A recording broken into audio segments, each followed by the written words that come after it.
Bonsoir mesdames, bonsoir messieurs. Voilà notre rendez-vous ce soir, comme d'habitude, pour analyser les questions d'actualité, parce que vous savez que c'est à travers cette émission que vous avez alors des analyses objectives, en tout cas sans parti pris, parce qu'ici nous ne faisons jamais éloge des personnalités.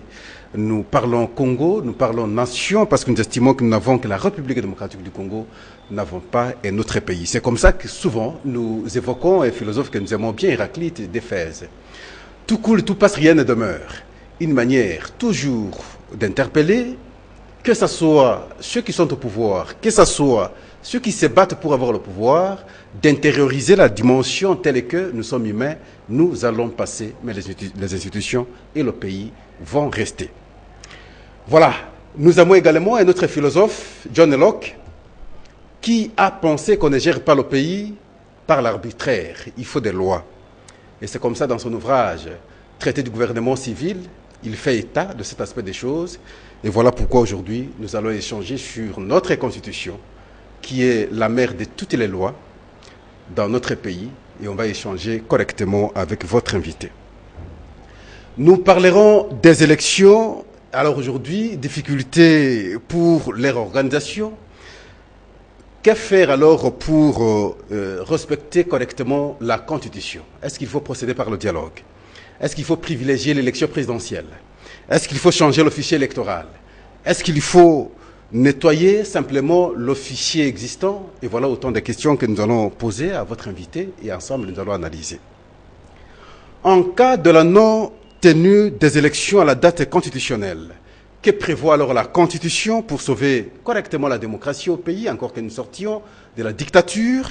Alors, est-ce qu'il faut, à ce moment-là plutôt, nous allons interpréter l'article 70. Bien entendu, nous allons aussi évoquer la démarche de la majorité présidentielle.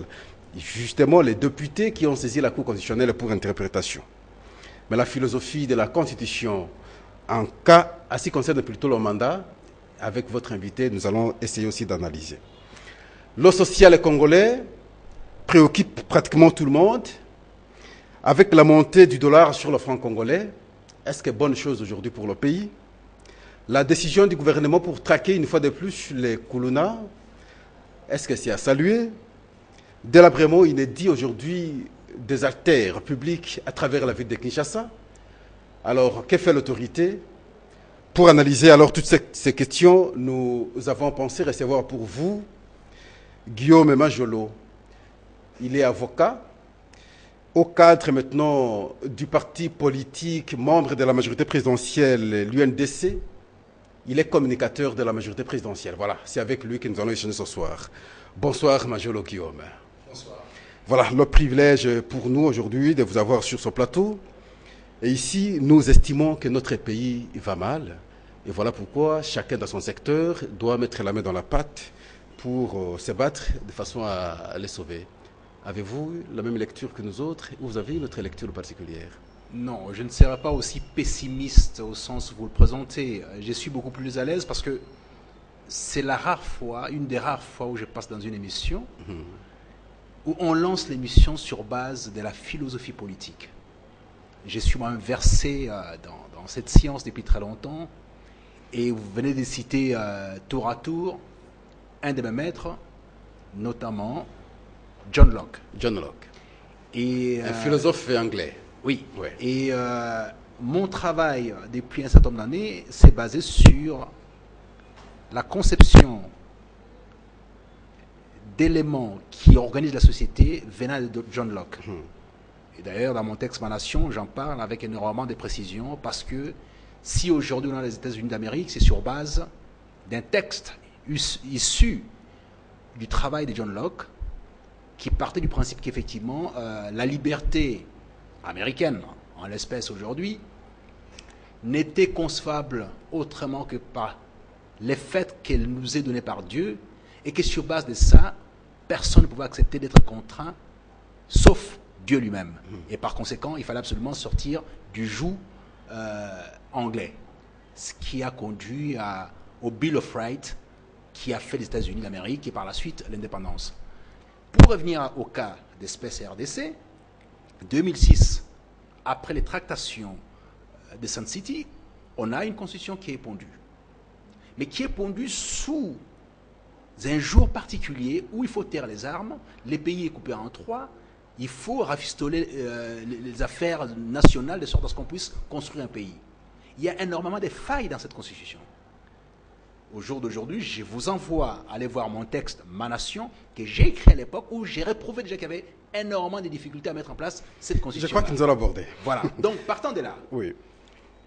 Nous sommes dans un processus qui prend un certain temps pour pouvoir donner des résultats conséquents, mais les premiers résultats sont là. Et dans la région de l'Afrique centrale, y compris une grosse partie de l'Afrique australe, nous sommes le seul pays aujourd'hui qui est dans ces processus-là depuis un certain temps. Des 1+4 au premier gouvernement de Kabila en 2006, au deuxième gouvernement de Kabila en 2011, nous sommes dans un processus qui a énormément de failles. Simplement, c'est un processus humain avec l'apprentissage que cela nécessite. On ne va pas nous demander l'exercice démocratique ou les réponses démocratiques qui soient liées à l'Angleterre ou à la France, qui ont cet exercice depuis quasiment 200 ans ou 300 ans. Ce n'est pas la même portée. Voilà, ce n'était que l'entrée à la matière parce que vous avez compris que nous avons cité l'auteur, le philosophe que vous aimez bien, et c'est comme ça que vous avez répliqué, John Locke, alors, aucun problème. Alors, la problématique première ici, c'est les élections. Nous avons aujourd'hui des difficultés pour les organiser. Et pourtant, vous aviez vous-même affirmé ici, il y a des avancées. Parmi les avancées, c'est le fait d'avoir organisé probablement déjà 2 fois des élections, 2006 et 2011. Alors, nous envisageons avoir d'autres élections au cours de l'année. Nous avons des difficultés au niveau de la CENI. Alors nous posons la question, qu'est-ce qu'il faut et privilégier quoi pour connaître les élections? Est-ce qu'il faut procéder par le dialogue, convoqué par le chef de l'État jusque-là, ou on se bat pour avoir le comité préparatoire aujourd'hui? Est-ce qu'il faut privilégier l'élection présidentielle comme pense une certaine classe politique, vous le savez très bien? Est-ce qu'il faut privilégier le fichier électoral, enfin, changer ou chercher un autre fichier électoral? Il faut simplement nettoyer le fichier électoral existant. Qu'est-ce qu'il faut? Bien.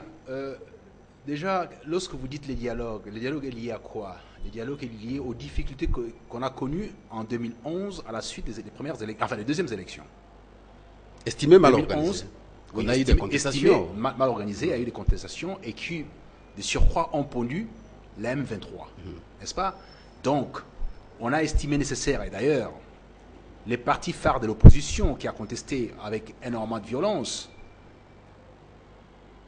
qui est l'UDPS, a réclamé ces dialogues depuis 2011. Ce n'est pas d'aujourd'hui. Très bien. Mais l'un dans l'autre, avec les activités macabres du M23, la région CIRGL et la région SADC ont demandé l'appui de la communauté internationale pour voir ce qu'il y avait comme solution. On nous a dit qu'il fallait dialoguer pour trouver la solution. Et c'est ce qui a pondu l'accord cadre. L'accord cadre... Là, nous sommes en 2013. Nous sommes en 2013, qui nous donne aussi la mise en place du mécanisme national. Il est dit, dans 2098, donc la résolution des Nations Unies, qu'il fallait absolument procéder au dialogue, de sorte à ce qu'on ne puisse plus avoir des élections comme on les a eues en 2011. Voilà. Que l'issue soit apaisée. Et alors, il y a des critères qu'il faut réunir par rapport à ces élections-là. Premièrement, il fallait, la loi électorale qui a pris un certain temps avant d'être mise en place. Elle a été mise en place. Il fallait revoir à la CENI ce qui a été fait. Ça a été mis en place.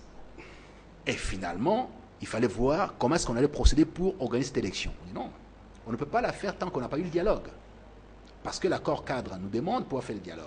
Donc, les chefs de l'État ont légitimement, en regard de nos engagements internationaux, procédé à la convocation de ces dialogues par l'ordonnance 1584. Est-ce que là, vous n'avez pas sauté quelque chose, maître? Parce que après qu'on ait l'accord cadre, quand vous prenez les 2 résolutions qui se sont suivies, parce que je prends ici la résolution 2098 et la résolution 2211, on a bien voulu qu'on ait le dialogue. Oui. Je prends la résolution 2098 dans sa disposition 4, on veut bien le dialogue. Oui. 2211 dans sa disposition 20, on veut bien le dialogue. Mais 2013, au lieu d'organiser le dialogue, on va organiser autre chose que le dialogue, les concertations. Et pourtant, vous affirmez que l'UDPS commençait déjà à réclamer le dialogue depuis 2011. Mais pourquoi, quand on organisait les concertations nationales, on n'a pas organisé le dialogue qu'on veut aujourd'hui pour, finalement, qu'on envisage en 2016, comme nous sommes aujourd'hui, pour avoir de bonnes élections? Les contextes étaient différents. On était dans la concertation. C'est-à-dire que ce n'est pas c'est pas 2098-4, c'est 2098-14B. Les obligations des parties prenantes, c'est-à-dire des hautes parties, qui étaient notamment la RDC, en ce qui la concernait personnellement, c'était 14B de 2098. Non, je parle de la disposition 4. On l'a dit clairement. Les 4 de quoi de l'accord, de la résolution. De la résolution. Voilà. Qui demande quoi exactement? On demande ici, on dit, on dit, invite l'envoyé spécial à conduire, le concept c'est conduire un processus politique global ouvert à toutes les parties prenantes en vue de remédier aux causes profondes du conflit en République démocratique du Congo. Oui, ça c'est juste une annonce, mais la mise en œuvre de ce qui est demandé à la RDC, c'est au 14B. Oui. C'est là où vous avez la mise en œuvre des obligations de la RDC. Là, on invite l'envoyé spécial à approcher pour mettre en œuvre quelque chose. Qu'est-ce qu'on va mettre en œuvre? C'est 14B qu'on met en œuvre dans cette résolution-là.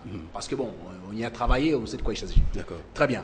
Bon, partant de là, il y avait d'abord ce processus qu'il fallait mettre en place en regard des éléments de l'époque qui n'avaient rien à voir avec les blocages en ce qui concerne l'élection qui devait survenir en 2016.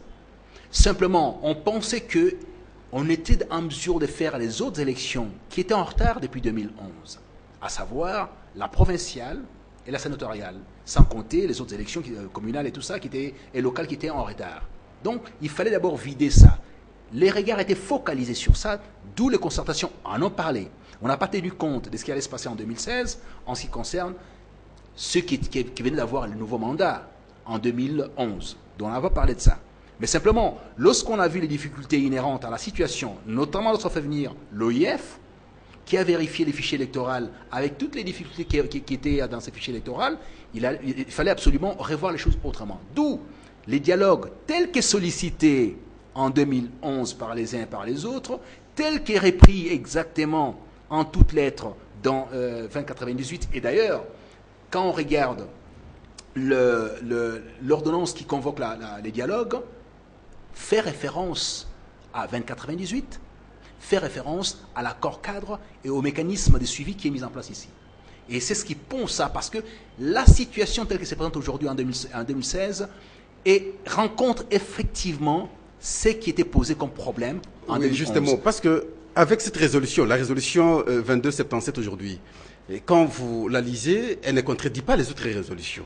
Est-ce que ce n'est pas une manière de dire que nous avions déjà annoncé depuis les autres résolutions, cette disposition faisant état du dialogue n'a pas été respectée, et voilà, même à la dernière minute, vous devez l'organiser. Est-ce que ce n'est pas une manière de nous interpeller, nous autres? Non, mais l'interpellation est tout à fait nécessaire. C'est-à-dire que c'est tout à fait... c'est un rappel. On rappelle tout simplement certains éléments. 2098 n'a pas été réalisé dans toute sa substance. Il est vrai. Et aujourd'hui, on découvre qu'effectivement, il y avait un problème à pouvoir résoudre dans 2098. Très bien. Bon, maintenant, 2277, qui n'est pas une très mauvaise résolution, mais en même temps, qui est très ambiguë parce que ça mélange un peu tout.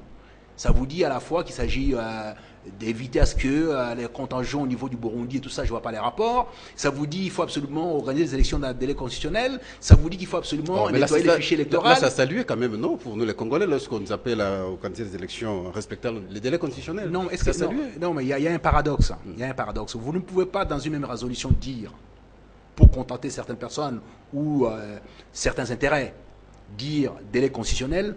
Dans la même résolution, inviter à ce qu'il y ait des élections apaisées, normales, transparentes, en regard notamment du nettoyage du fichier électoral, en regard du retard accumulé, parce que tout ça est dans la même résolution.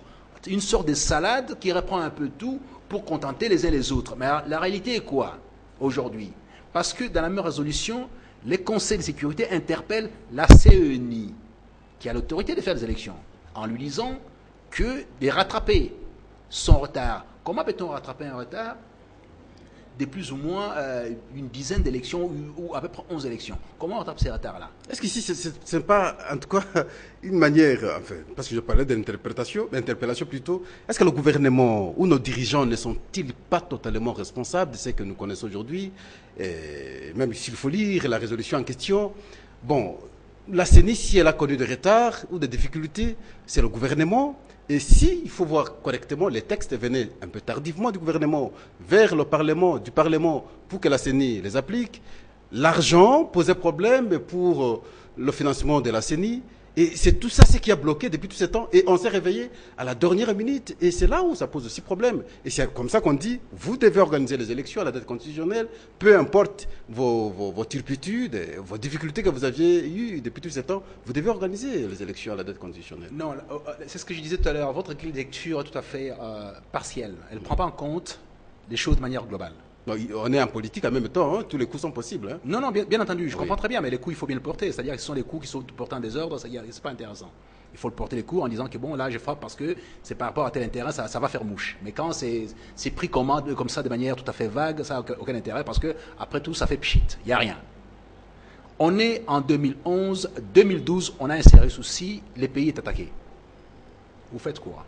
C'est-à-dire si dans la rubrique qui a été prévue de dire il y a telle quantité au niveau du budget national qui est prévue pour pouvoir financer les élections ou préparer les élections et tout ça, cette quantité-là, on en fait quoi par rapport au fait que les pays est attaqué? On fait quoi pendant ce temps-là? Les cas de force majeure dans n'importe quel pays du monde nécessitent la mobilisation des ressources de sorte à ce qu'on puisse absolument résoudre ça. La sécurité d'un pays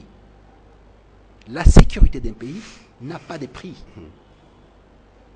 Parce que jusqu'à aujourd'hui, lorsqu'on n'a pas organisé les autres élections depuis 2011, personne n'a rien dit. La démocratie sera-t-elle tout simplement conforme à l'institution présidentielle ou elle couvre... Quelles autres élections vous faites allusion? Mais le Sénat, c'est un Sénat qui est tout à fait légitime, bien entendu, mais c'est un Sénat qui devait être réformé depuis très longtemps. Mais là aussi, la responsabilité, c'est à qui maintenant? Mais non, mais c'est ce que je suis en train de vous dire, c'est-à-dire qu'il y a un problème à la fois d'organisation des élections puisqu'on n'a pas pu tenir le calendrier. Il n'y a pas que ça. De la volonté politique en même temps? Non, aussi. mais la volonté politique, je viens de vous dire ici qu'il y a un souci en ce qui concerne la situation sécuritaire qui a surgi de manière non préparée, parce qu'on ne savait pas très bien que les gens avec qui on a eu un compromis, à savoir les CNDP, allaient s'émuer en M23 avec l'appui des forces étrangères à un moment donné, et comment on résout ces problèmes-là? On dit, écoutez, bon les gars, vous pouvez continuer à faire votre travail, nous à Kinshasa, on s'occupe d'abord de faire les élections, on reviendra plus tard lorsque Rutshuru sera découpé, sera occupé. Non, on ne fait pas ça. On s'en occupe tout de suite, on fait le travail qu'il faut faire. Et puis la communauté internationale, la fameuse communauté internationale. Aujourd'hui, quand elle vous interpelle, vous prenez pour argent comptant tout ce qu'elle dit.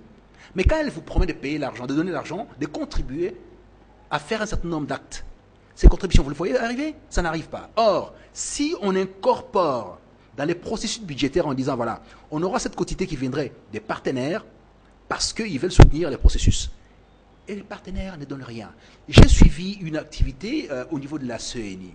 Où les présidents de la CENI, je clôture là-dessus. C'est du bénévolat, ce n'est pas une obligation. Non, pas du tout, pas du tout. Oui. Si vous lisez la résolution, toutes les résolutions, la participation de la communauté internationale est tout à fait importante. On ne peut pas promettre à une population en disant, voilà, nous allons soutenir à hauteur d'autant parce qu'il faut faire les élections, et même pas les 1/10 n'arrivent. Sachant très bien qu'on a un problème sérieux en ce qui concerne notre petit budget, qui est à hauteur de 7 à 8 milliards au total, avec l'appui qu'on obtient des uns et des autres, et dire, dégager plus d'1 milliard de dollars d'un coup comme ça, alors qu'on a un problème sécuritaire. Et ils sont intervenus pour résoudre ce problème sécuritaire massivement. Ils sont intervenus massivement. On a résolu le problème sécuritaire. Et parallèlement à cela, ils devaient soutenir aussi les processus électoraux en donnant leur contribution. Ils ne l'ont pas fait. Ils ne l'ont pas fait. Problème d'argent, maître, je crois que nous devons nous regarder parce que vous avez suivi aussi le rapport du conseiller et du chef de l'État en matière de la corruption, M. Lozolo, et parler des milliards de dollars qui entrent dans des poches obscures. Donc il y a question de la bonne gestion qui se pose également au pays. C'est ce qui fait qu'on ne sait pas canaliser les recettes de l'État vers les objectifs essentiels. Et voilà pourquoi nous avons des problèmes aujourd'hui. Monsieur Pascal, oui. Qui peut nier aujourd'hui que le monde entier est touché par ces phénomènes? Ce n'est pas l'apanage de la RDC. Mais qui peut nier aujourd'hui que le monde entier est touché par ces phénomènes? Avec des degrés divers, hein? Non, mais non, il y a des degrés divers, effectivement, parce que bon, c'est pas la même intensité ici ou là, mais ce ne sont pas les mêmes conséquences ici ou là. Ça se passe actuellement au niveau... Mais le Congo les ferait aussi exception. Pourquoi on ne peut pas faire l'exception si nous aimons bien notre pays? Non, c'est-à-dire on ne peut pas dire qu'on est bleu-blanc et que... non, on a nos failles, notamment dans les circuits financiers, la captation des ressources. On a des failles. On a découvert qu'effectivement, le ministre du Budget a fait un travail énorme pour pouvoir sécuriser certaines recettes, a fait un travail énorme pour évacuer du fichier de ceux qui bénéficiaient, qui n'avaient pas droit. Il y a un travail qui a été fait. Et ça remonte à très longtemps. Il y a la responsabilité, y compris de ceux qui aujourd'hui sont dans l'opposition, quand ils étaient dans la majorité, quand ils étaient au pouvoir. Ils n'ont rien fait. Aujourd'hui, on découvre au fur et à mesure des choses qu'effectivement, il s'est passé beaucoup de choses à reprocher aux uns et aux autres. Mais simplement, vous ne pouvez pas, M. Pascal, déterminer qu'effectivement, en ce qui concerne la corruption, la RDC est à la pointe. Non. On parle aujourd'hui du Brésil, on a parlé de la France. On a eu un ministre français qui était aux responsabilités, qui planquait l'argent. C'était pas de faux exemples. Non, mais non, je vous donne des exemples ailleurs, dans les pays les plus structurés, les plus organisés. Mieux que nous, avec une démocratie datant d'à peu près 300-400 ans. Et on a découvert ça existe encore. Vous allez nous reprocher, ce sont des fautes graves. Ce sont des crimes, si on veut. La corruption. Qu'on Mais peut simplement, éviter. qu'on doit condamner, qu'on doit poursuivre. Voilà. Si le chef de l'État a décidé de pouvoir nommer un conseiller spécial pour la lutte contre la corruption, c'est parce qu'il y a une raison. C'est pas pour rien qu'il a fait. Parce qu'il a découvert que c'était comme ça. Si le chef d'État a dit plusieurs fois qu'il avait une difficulté à un moment donné de pouvoir gérer les choses parce qu'il n'y avait pas les gens assez outillés autour de lui, parce qu'il y avait une raison. Mais tout simplement, il fait le bilan, il fait l'autocritique. Le chef d'État fait l'autocritique. Il découvre qu'il y a un problème. Il ne nie pas qu'il n'y a pas un problème. Bien sûr, les problèmes, cela on comprend, Voilà. parce que nous ne savons pas voir les élections, qu'on vous dise, par exemple, privilégions l'élection présidentielle parce qu'elle a des contraintes constitutionnelles. Commençons par l'organisation de cette élection, les autres nous allons voir après. Un argument comme ça pour vous, vous allez l'accueillir comment? Mais ce n'est pas un argument. Ce n'est pas un argument, ça c'est juste l'effet de l'esprit. En quoi cette élection serait le socle de la démocratie et celle liée notamment au Sénat ne sera pas? En quoi? Et quelle est cette disposition qui dit il faut absolument faire ça comme ça? Quelle est cette disposition? Mais j'aimerais savoir qu'on me montre la disposition qui dit il faut absolument tenir l'élection présidentielle, sinon il n'y a plus de démocratie. Oui, parce qu'en 2006, Oui. commençons de 2006, on aurait dû avoir l'élection, commencer par les élections locales, municipales, urbaines. On a dit privilégions ce qui est plus essentiel, le reste nous allons voir après. On n'a pas organisé les élections à la base, on a privilégié ce qu'on a pu privilégier. Et c'est revenu aussi en 2011. On a négligé les élections locales, municipales et urbaines. Je ne sais pas si c'est pour quelles raisons.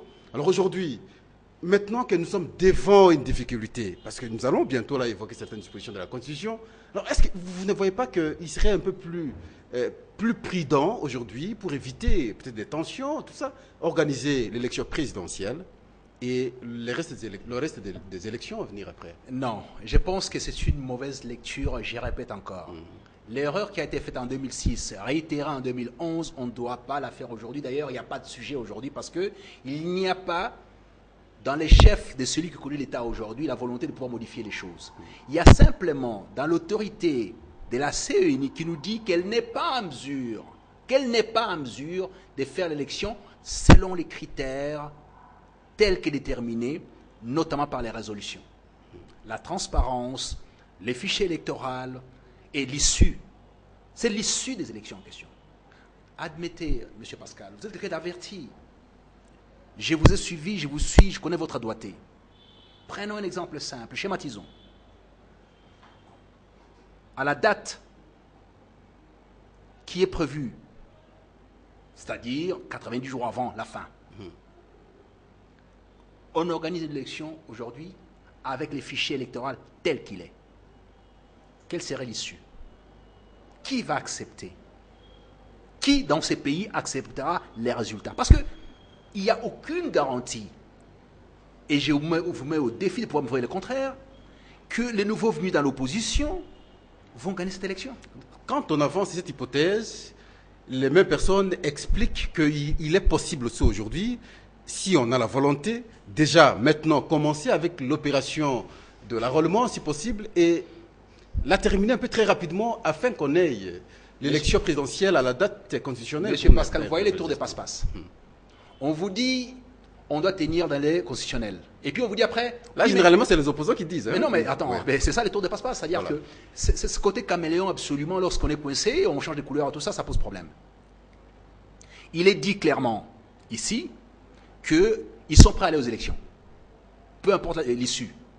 Et en même temps, ils se rendent compte que ce n'est pas possible. Monsieur Pascal, j'ai dit et je le répète sur tous les plateaux. L'élection de 2011 avait énormément de failles. J'en suis la victime. Pourquoi vous ne vous assumez pas? La majorité sera perdante à quel niveau? Parce que le fichier est tel qu'il est aujourd'hui. Bon, vous avez tous les avantages possibles parce que vous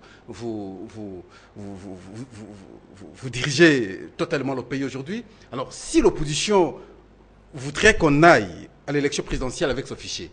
Mais je pense que c'est la majorité qui sortira gagnante. Pourquoi Oui, ne pas y non, aller? ça c'est une mauvaise interprétation de la démocratie. C'est-à-dire, vous partez du principe que parce qu'on a tous les atouts aujourd'hui, et que, conscient du mauvais état du fichier, allons-y parce que nous allons gagner tout ça. C'est pas bien. On ne peut pas dire ça.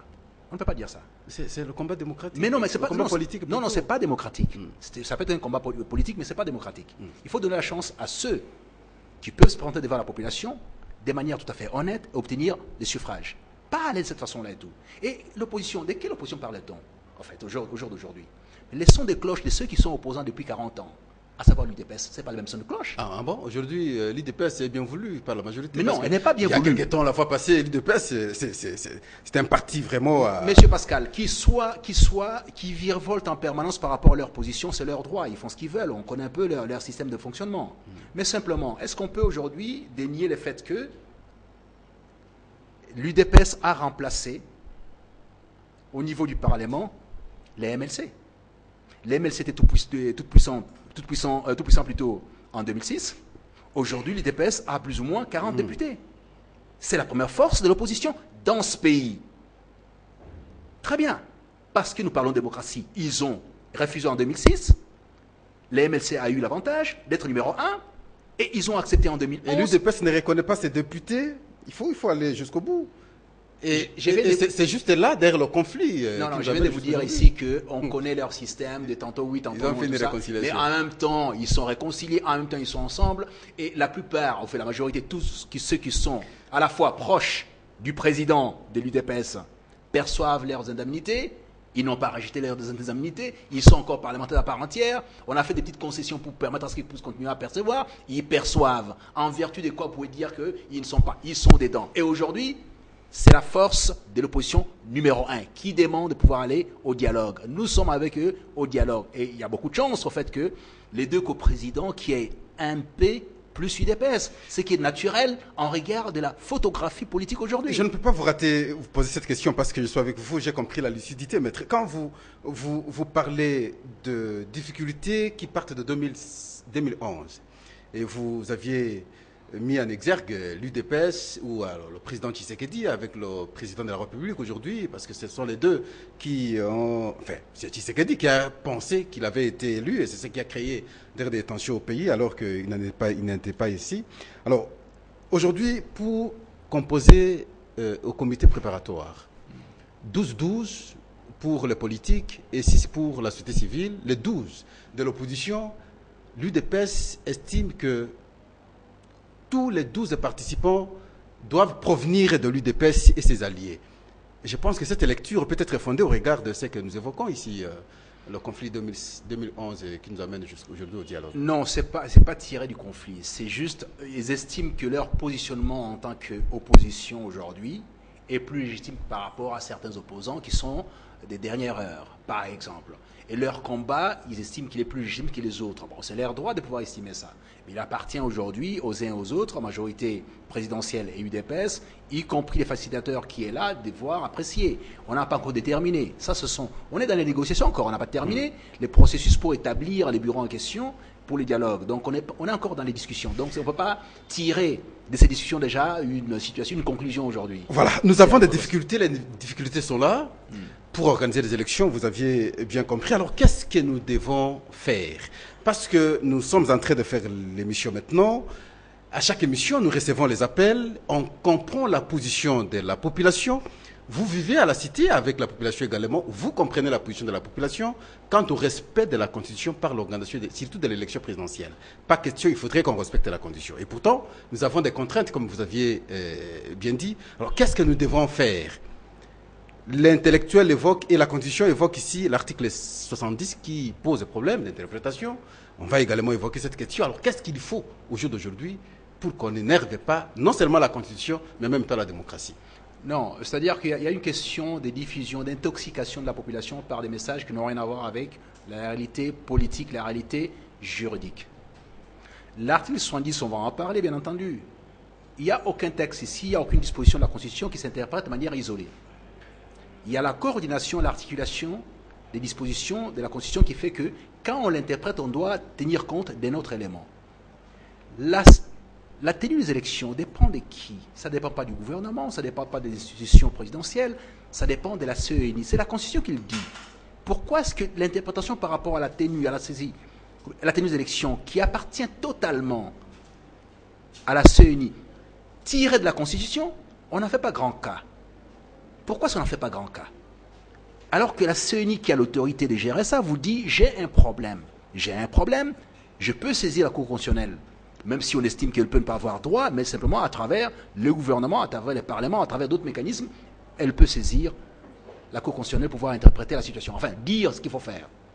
On a eu les cas déjà avant, avec la situation des provinces. Oui, oui. Il fallait les gérer.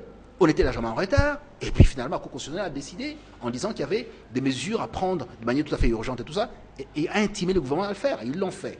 Et tout le monde en ce moment-là, et j'aurais souhaité qu'on puisse y revenir un peu, tout le monde en ce moment-là a pensé que Joseph Kabila a placé des gens ad vitam aeternam qui vont devoir gérer ces entités-là pour toute la vie. Il s'est avéré que non. C'était pour préparer les mécanismes de gestion par la suite par ceux qui seront élus. Ils étaient partis avant préparer le terrain pour qu'ils soient élus. Hein. Ah oui, vous savez, ça c'est des bonnes guerres, je peux comprendre cette disposition, enfin, cette formulation-là, c'est pas grave. Ils se sont métamorphosés en candidats et puis ils sont élus aussi. Mais très bien, mais ça s'est fait comme ça avec Sun City, ça ne vous a pas posé problème. Tout le monde, ceux qui étaient au Parlement de Sun City, la plupart ont été élus d'office, ça n'a pas posé problème. Donc, ce sont des gens qui sont aguerris, qui savent comment gérer tout ça, puisque là-dessus, il y a aussi des éléments à pouvoir prendre en considération. L'élection indirecte qui consiste à pouvoir être élu comme gouverneur à travers les parlements provinciaux, vous savez que ce n'est pas si évident que ça. La preuve, c'est que Kinshasa appartenait à l'opposition.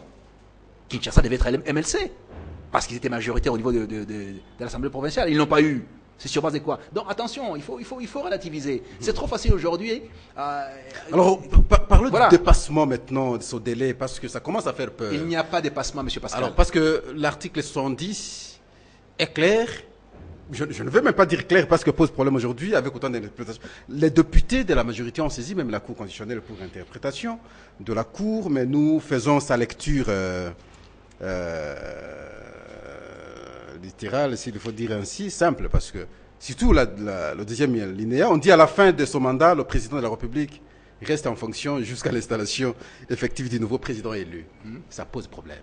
Ça pose aucun problème? Ça pose sérieusement problème. Non, ça ne pose aucun problème. Ça risque de diviser le pays. Mais pas du tout. Oui. Pas du tout. L'article 70 dit ça. À la fin de son mandat, le président de la République reste en fonction jusqu'à l'installation effective du nouveau président élu. Qu'est-ce qu'on peut retenir dans cet article-là? Jusqu'à l'installation effective du nouveau président élu. Donc, en droit, quand vous devez réfléchir, ça doit vous envoyer à l'article ou à la disposition qui organise l'élection. Quelle est la disposition? Exactement. Donc, alors en ce moment, on dit, on articule cette disposition avec celle qui organise l'élection. Celle qui organise l'élection. Et puis, il n'y a pas de délai ici. Il n'y a pas un délai. Vous constatez qu'il n'y a pas de délai. 70 vous dit à l'installation. Il n'y a aucun délai là-dessus. Et s'il n'y a pas installation, il se passe quoi? S'il n'y a pas élection, il se passe quoi? Oui, mais en même temps, on n'a pas dit du président à élire, mais on dit du président élu. Oui. C'est supposé, il a déjà été élu, et alors il est là, il attend, c'est lui qui sera élu selon l'esprit de l'article 73 pour qu'il fasse la remise et reprise. Interprétation civile et non juridique. Ah oui, nous sommes civiles, nous ne sommes pas juristes. Non, c'est pas ça, c'est pas. C'est-à-dire qu'on dit l'installation effective du nouveau président élu. Je vous ai dit ici qu'il fallait l'articuler avec la disposition sur l'élection. 73, mais pas seulement 73, 73 et 74. Commençons par 74, qui dit les présidents de la République élus, donc ça reprend 70, entrent en fonction dans les 10 jours qui suivent la proclamation des résultats définitifs de l'élection présidentielle. La proclamation effective, d'accord? Il y a une première proclamation qui est faite par la CENI, la deuxième qui est finalisée par la Cour constitutionnelle aujourd'hui, d'accord? Et alors, ça nous renvoie à quoi? À 73, qui dit ceci: les scrutins pour l'élection du président de la République est convoqué par la Commission électorale nationale indépendante 90 jours avant l'expiration du mandat du président en exercice. Ça veut dire quoi exactement? que la CENI a l'autorité de pouvoir convoquer les élections lorsqu'elle estime, parce que techniquement, elle a tous les éléments qui disposent de pouvoir organiser l'élection. Or, la CENI vous dit, et ça, de manière unanime, l'opposition, la majorité, la société civile, reconnaît qu'il y a un problème de fichier électoral, il y a du retard à résorber, il y a un problème, notamment aussi de l'obligation des ressources. On fait comment? Parce qu'on n'a pas tous ces éléments-là pour avoir les élections apaisées. Alors, la CENI dit, demande à la Cour constitutionnelle de pouvoir interpréter les dispositions permettant de pouvoir faire autrement, telles qu'elle l'avait sollicité pour l'histoire des gouverneurs. Alors, on attend, s'il faut aller dans ce sens-là, on aura la position de la Cour constitutionnelle. C'est-à-dire, toutes nos interprétations, juridiques ou pas juridiques, ne sont que des supputations éventuelles, ne reste pas moins vrai qu'il n'y a que la Cour constitutionnelle, le moment venu, oui, la Cour va comprendre, nous pensons que la Cour ne dira pas la loi contrairement à l'esprit de la Constitution. Comment voulez-vous déjà dicter la Cour se doit dire? Alors, mais il y a aussi la philosophie de la Constitution, au-delà de ce que nous lisons comme lettres, il y a aussi l'esprit de la Constitution. Mais quand nous lisons le préambule de la Constitution, nous comprenons que l'esprit était qu'on ne connaisse plus du pouvoir illégitime. Quand nous sommes au-delà maintenant du mandat, ça veut dire que nous dépassons les 5 ans. Est-ce que nous n'allons pas tomber dans l'illégitimité? Et alors, c'est ce qui a été le combat de la Constitution actuelle. Monsieur Pascal, erreur d'appréciation et de lecture en ce qui concerne le mot légitimité. La légitimité d'une élection s'arrête lorsque la nouvelle légitimité est mise en place. Si ce n'est pas le cas, la légitimité reste et produit ses effets. Qu'il arrive par exemple, parce que nous continuons. Non, on a un exemple précis. Non, mais qu'il arrive par exemple maintenant, nous sommes dans votre logique.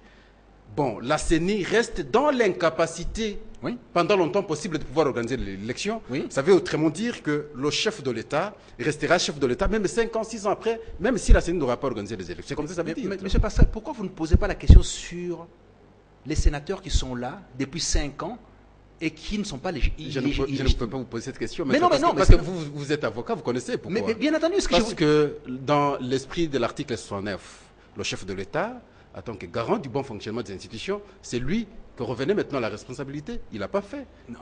Alors, qu'est-ce qu'il fallait? Non. Le chef de l'État a autorité sur... Il est le garant de la Constitution.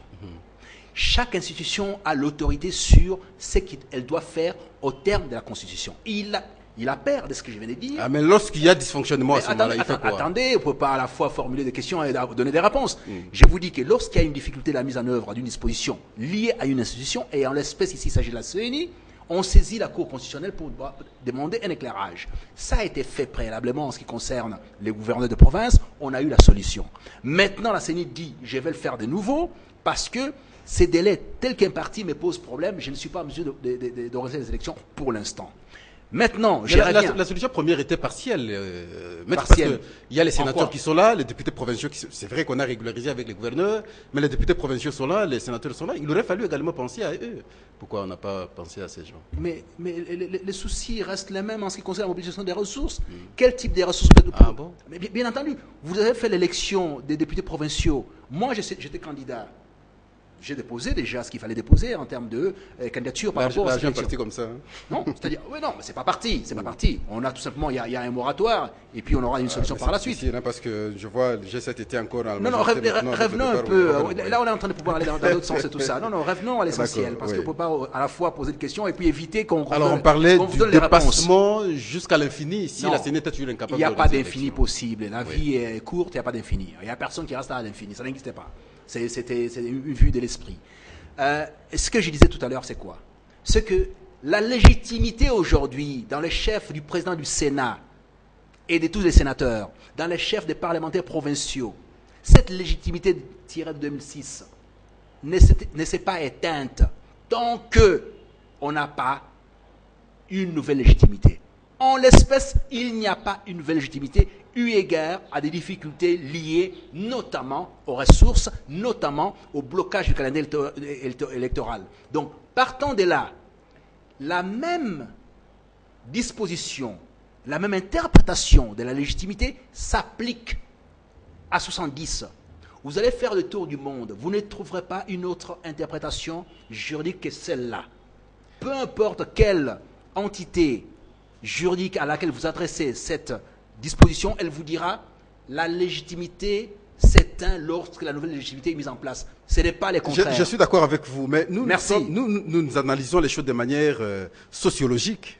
Ne fût-ce que ça. On est en droit. Oui, vous êtes en droit, bien sûr. Mais on est en droit, là. Nous autres ne sommes pas juristes. Mais Mais oui. alors, parce que ici, maître, qu'il arrive, moi je reviens à ma question. C'est vrai, c'est ce que vous dites, mais qu'il arrive maintenant, la CENI soit toujours dans l'incapacité. Ça veut dire que le gouvernement ne donne pas l'argent. N'oubliez pas en même temps que nous sommes en politique. Oui. Alors, lorsqu'il y a une disposition ouverte comme ça pour les politiques, ils peuvent maintenant l'exploiter pendant longtemps possible. Alors la CENI toujours dans l'incapacité d'organiser l'élection. Autrement dit, les institutions en place vont rester pendant longtemps possible, 3, 4 ans, 5 ans, sans connaître l'élection. Vous savez, à ce moment-là. vous savez, je suis plus à l'aise parce que je suis en face de quelqu'un qui lit, qui s'informe. Vous avez Habermas qui vous explique, Habermas, oui. qui vous explique que la communauté juridique, lorsque une disposition ou un texte pose problème, elle s'est réunie au même titre que s'est réunie avant pour pouvoir solliciter un référendum ou faire quelque chose pour décider ce qu'il faut faire ou ne pas faire. Il appelle simplement que dans ces cas ici, il y a un dialogue qui est convoqué, notamment pour évaluer si effectivement cette difficulté inhérente à la mise en œuvre du calendrier électoral et surtout de l'élection fétiche en ce qui vous concerne, comment on fait? Mais ensemble, il faut dégager un consensus. Parce que les textes vous disent, les textes qui met en place, qui convoquent le dialogue, dit au terme de ces dialogues, il va falloir sortir avec un consensus. Et ce consensus sera applicable à tous. Parce qu'on a la majorité, on a l'opposition, on a la société civile, de manière à pouvoir pondre quelque chose qui soit utile à la République. Mais une démarche C'est ce de qu'on attend. plus. Et pendant qu'on attend le dialogue, ensemble, on va dégager un consensus, vous le dites bien, mais en même temps, la majorité initie dans sa composition une démarche d'interprétation de la disposition 70. Est-ce qu'il n'y a pas... Pourquoi n'avoir pas attendu seulement le dialogue? Mais est-ce que vous allez maintenant... Ah non, écoutez, là il y a un problème. Soit vous êtes démocrate, vous estimez qu'un Parlement peut s'exprimer quand il veut, que quelqu'un a la liberté de pouvoir saisir, alors constitutionnel s'il estime qu'il a l'autorité pour pouvoir le faire, ou il a la qualité pour pouvoir le faire. Vous êtes démocrate, vous laissez faire. Oui, mais... Il appartient... Mais non, attendez. Il appartient à la Cour constitutionnelle, aux autres, qui disent voilà, c'est pas fondé, c'est pas nécessaire, tout ça. Mais c'est pas vous ou en moins de déterminer en disant tel ne fait pas ça parce que je suis en train de penser comme ça. Non, ça c'est la pensée unique, ça. Oui, mais vous évoquez beaucoup de philosophes. Je comprends que peut-être nous sommes dans le même secteur ensemble. Il y a ce qu'on appelle en philosophie la discursivité. Oui. Ceux qui se présentent devant nous peuvent dégager un message et nous aider à comprendre ce qui est devant nous. Et je crois que c'est les actes qui sont posés. En psychologie, on étudie également le comportement de la personne. Je prends ici, sur l'observation, je parle de l'extrospection. Oui. Tout ce qu'on pose comme acte de manière externe, en tout cas, nous permet également de comprendre la personne. Et tout ce que la majorité pose comme acte aujourd'hui, vous pensez que les gens ne sont pas en mesure de comprendre les intentions et finalement comprendre effectivement ce que veut la majorité? Mais vous savez, là quand vous parlez, vous avez pris les bons mots, les intentions. Donc, lorsque vous mettez en place un processus de procès d'intention, en disant que nous pensons que l'acte que vous posez, c'est dans telle intention. C'est très grave. Non, Parce que